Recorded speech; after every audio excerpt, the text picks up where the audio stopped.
초급 12강 집업 재킷 시작하겠습니다. du.gu11.dxf 파일 사용하고 원단은 라이브러리에 있는 쉘파 플리스 폴리 사용하도록 하겠습니다. 그림 보시는 것처럼 중앙에 지퍼가 있는 디자인이고요. 카라와 소매단, 밑단은 두 겹으로 접어넣은 형태입니다. 그리고 포켓이 있는 형태이고요. 지퍼 너비는 6mm로 처리를 했습니다. 그리고 원단은 퍼 재질을 이용을 해서 렌더링을 해야 이 결과를 제대로 볼 수 있을 것 같습니다. 그럼 패턴을 찾아서 드래그 앤 드롭 해도 되겠고요. 클로에서 파일, 불러오기, DXF 해서 패턴 파일 찾아서 열기, 자동 크기 설정, 회전하지 않기, 패턴 주석 불러오기 해서 확인 누르면 패턴이 이렇게 들어오겠습니다. 패턴이 들어왔으면 아바타 그림자를 기준으로 배치를 해야겠죠. 어디가 앞판인지 알 수 있겠죠. 지퍼 있고 포켓 있는 데가 앞판일 거고 또 네크라인이 패여 있는 이쪽이 앞판일 겁니다. 그리고 이 패턴이 뒷판 되겠고요. 중간에 소매가 들어가겠죠. 그리고 카라 뒷중심선이랑 일직선으로 연결되도록 배치하도록 하겠습니다. 그리고 이 패턴은 지퍼가 있는 걸로 봐서 앞중심하고 연결되는 앞판 밑단인 것 같고요. 여기는 이쪽에 골 표시가 있는 걸로 봐서 뒷판과 연결되는 밑단, 그리고 소매 밑단 되겠습니다. 그 다음 남은 이 피스는 포켓 입구 패턴인 것 같네요. 패턴이 이렇게 피스가 많을 때는 패턴이 쭉 늘어오다 보면 제가 못 찾고 사용을 하지 않는 경우가 생길 수 있습니다. 이럴 때는 2D 패턴 창 배경에서 마우스 오른쪽 버튼 눌러서 모든 패턴 한눈에 보기를 하시면 모든 패턴이 보이도록 뷰가 조절되니까 꼭 이렇게 한번 확인을 하시기 바랍니다. 집업 재킷 재봉을 하도록 하겠습니다. 선분 재봉 이용해서 먼저 앞판과 뒷판의 어깨선을 재봉하겠고요. 옆선 재봉하겠습니다. 몸판과 소매의 진동둘레를 연결할 차례인데요. 여기 선분 길이 한번 보겠습니다. 보통은 이렇게 너치가 잘 잘려서 들어오면 너치 길이만 맞추면 돼요. 너치 길이 맞추고 아래쪽도 너치 길이 맞추고 하면 길이가 몇 미리 차이 안 나고 잘 완성이 돼 있습니다. 문제는 그냥 재봉하려고 봤더니 여기 보면 여기가 뒷판 진동둘레랑 재봉이 되어야 될 텐데 여기 두 선분의 길이 합하면 144.8인데요.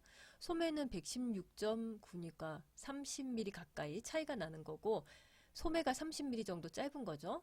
근데 앞판의 경우에는 또 104와 123이니까 소매가 19mm나 긴 상태입니다. 이건 뭔가 이상한 것 같죠? 자, 어떻게 된 경우이냐면요. 여기가 뒷판 진동둘레끼리 서로 재봉돼야 되는 부분입니다. 그리고 이 선은 앞판과 연결돼서 소매의 이 앞 진동둘레와 재봉이 됩니다. 원래 이 패턴은 어깨선이 여기였어요. 그래서 이만큼이 원래는 앞판에 있던 부분입니다. 그래서 앞판에 있던 부분을 우리가 이런 저지 같은 걸로 만드는 경우에는 어깨선을 약간 앞으로 옮깁니다. 그래서 앞으로 옮기려고 이 위에 있던 부분을 잘라서 뒷판 어깨에 가서 붙인 거예요. 그래서 어깨선 위치만 변경이 된 겁니다. 그러다 보니까 재봉을 할 때 우리가 그대로 재봉하시면 안 되고 여기는 이렇게 둘이 같이 재봉을 하고요. 이 앞판 소매산 이쪽은 1:n 재봉으로 여기를 먼저 선택한 다음 이 앞판 진동둘레 위쪽 부분 하나, 또 앞판에 있는 부분 하나, 이렇게 두 개를 선택하고 재봉을 해야 됩니다. 이때 주의할 점 너치 방향이겠죠. 이 선을 선택할 때부터 너치 방향이 소매산 위쪽으로 가게 향하시고요. 그러면 두 피스 중에 소매산 위쪽에 있는 조각은 이쪽이니까 이걸 먼저 선택하고 나중에 선택하고 또 방향도 위쪽으로 너치가 가도록 선택을 하면 문제 없을 겁니다. 항상 이렇게 재봉을 할 때 너치 방향이 어느 쪽으로 가야 되는지 주의하시기 바랍니다. 다음 소매 안솔기 재봉하고요. 앞판과 밑단 재봉을 할 텐데 앞판과 밑단에 지금 지퍼가 있습니다. 지퍼를 사실 나중에 지퍼 분량을 분리를 해도 크게 문제는 없는데 길이 차이가 나는 경우에는 나중에 분리를 했을 때 문제가 될 수 있어요. 그래서 우리는 지금은 문제가 없긴 하지만 미리 자르기를 하겠습니다. 지퍼 분량 자르고요. 여기도 지퍼 분량 자릅니다. 아까 작업지 시서에 써있던 거 혹시 기억하시는지 모르겠는데 지퍼 너비 6mm라고 했거든요. 여기 보시면 이 지퍼 분량을 떼어냈더니 6mm죠. 그래서 지퍼 분량이 6mm라고 되어 있는 겁니다. 본 김에 여기 포켓 입구 부분도 트레이스 해 놓도록 하겠습니다. 내부 도형으로 트레이스 하겠고요. 그 다음 여기는 이제 그럼 앞판과 밑단, 소매와 소매단, 또 뒷판과 뒷판 밑단 제봉을 했고요. 카라도 제봉하면 되겠습니다. 여기는 이제 이렇게 뒷판 목둘레와 제봉이 되겠고요. 이 부분은 앞으로 뒤로 넘어온 앞판의 목둘레 부분이죠. 여기 너치가 있으니까 그대로 연결해서 제봉하면 되겠고요. 그 다음 마지막으로 앞 목둘레 제봉했습니다. 그럼 거의 제봉이 끝나가는데요. 포켓이 남았네요. 포켓도 이 포켓 입구 부분을 이렇게 연결해서 제봉하면 되겠습니다. 이 경우는 자유제봉으로 한 번에 제봉을 하면 될 것 같고요. 자, 제봉을 끝냈는데 이제 해야 되는 건 아래쪽 패턴을 만들어 줘야 돼요. 지금 작업지 시서에 이 밑단, 소매단, 카라 전부 다, 카라는 여기 있죠? 전부 다 두 겹으로 하라고 돼 있습니다. 그래서 여기에 골 표시가 다 있어요. 그럼 골 펴기를 해야겠고요. 이 경우에는 좌우 동시 수정되는 패턴이 아니라 이 패턴 자체를 두 겹 하려는 거니까 그냥 골펴기 하시면 됩니다. 여기도 골펴기, 또 이쪽도 골펴기를 하겠고요. 카라는 이미 골펴기가 돼 있어서 안 해도 상관없겠습니다. 대신 이 패턴을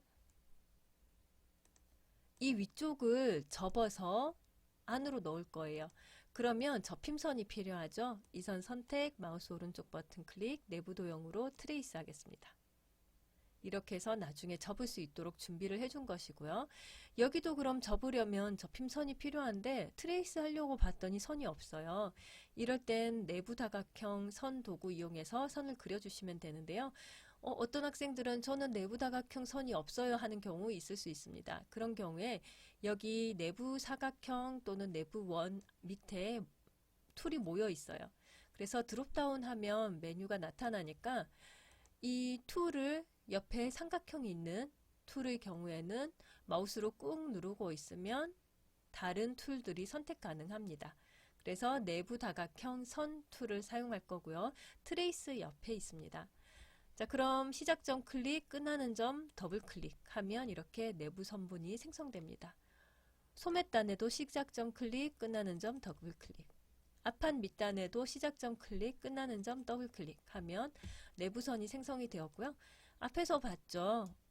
패턴의 외곽선은 검정색, 패턴의 내부선은 갈색으로 표현되고 있습니다.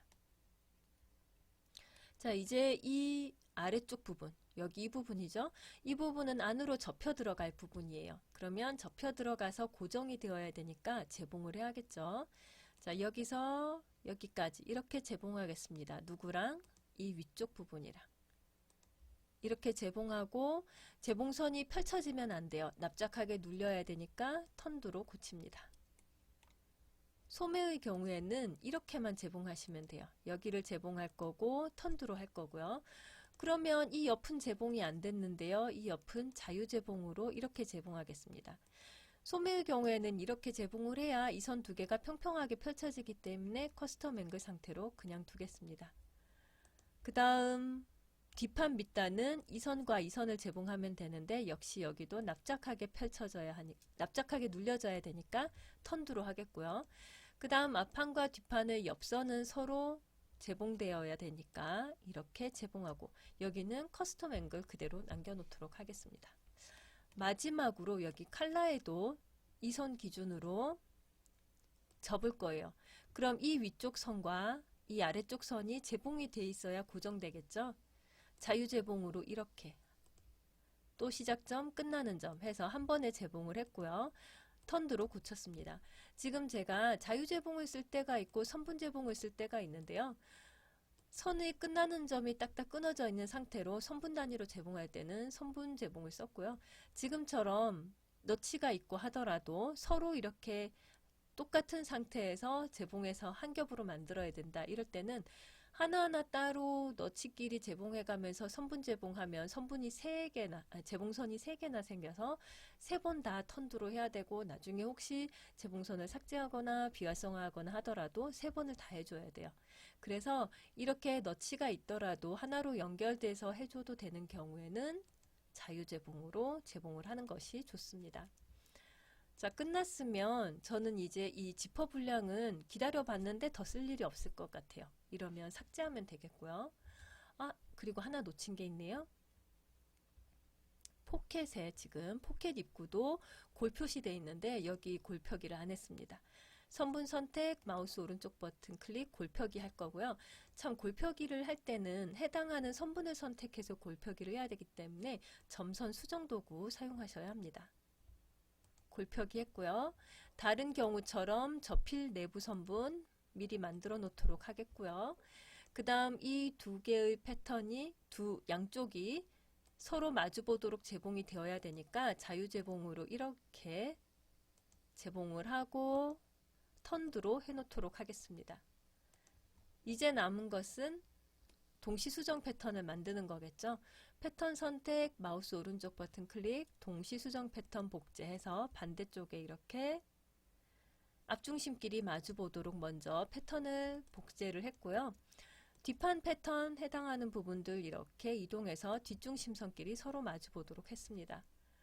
그리고 자유제봉으로 여기 뒷중심선 서로 제봉을 했고요. 또 카라의 뒷중심선도 서로 제봉하고 선분 제봉으로 몸판 뒷중심선 제봉하겠습니다. 이러면 이제 정말 제봉은 끝난 것 같습니다. 혹시 놓친 제봉선이 있을 수 있으니까 한 번 더 확인을 하시고요. 또 시뮬레이션을 하는 중간에 놓친 제봉선을 추가하셔도 상관없습니다.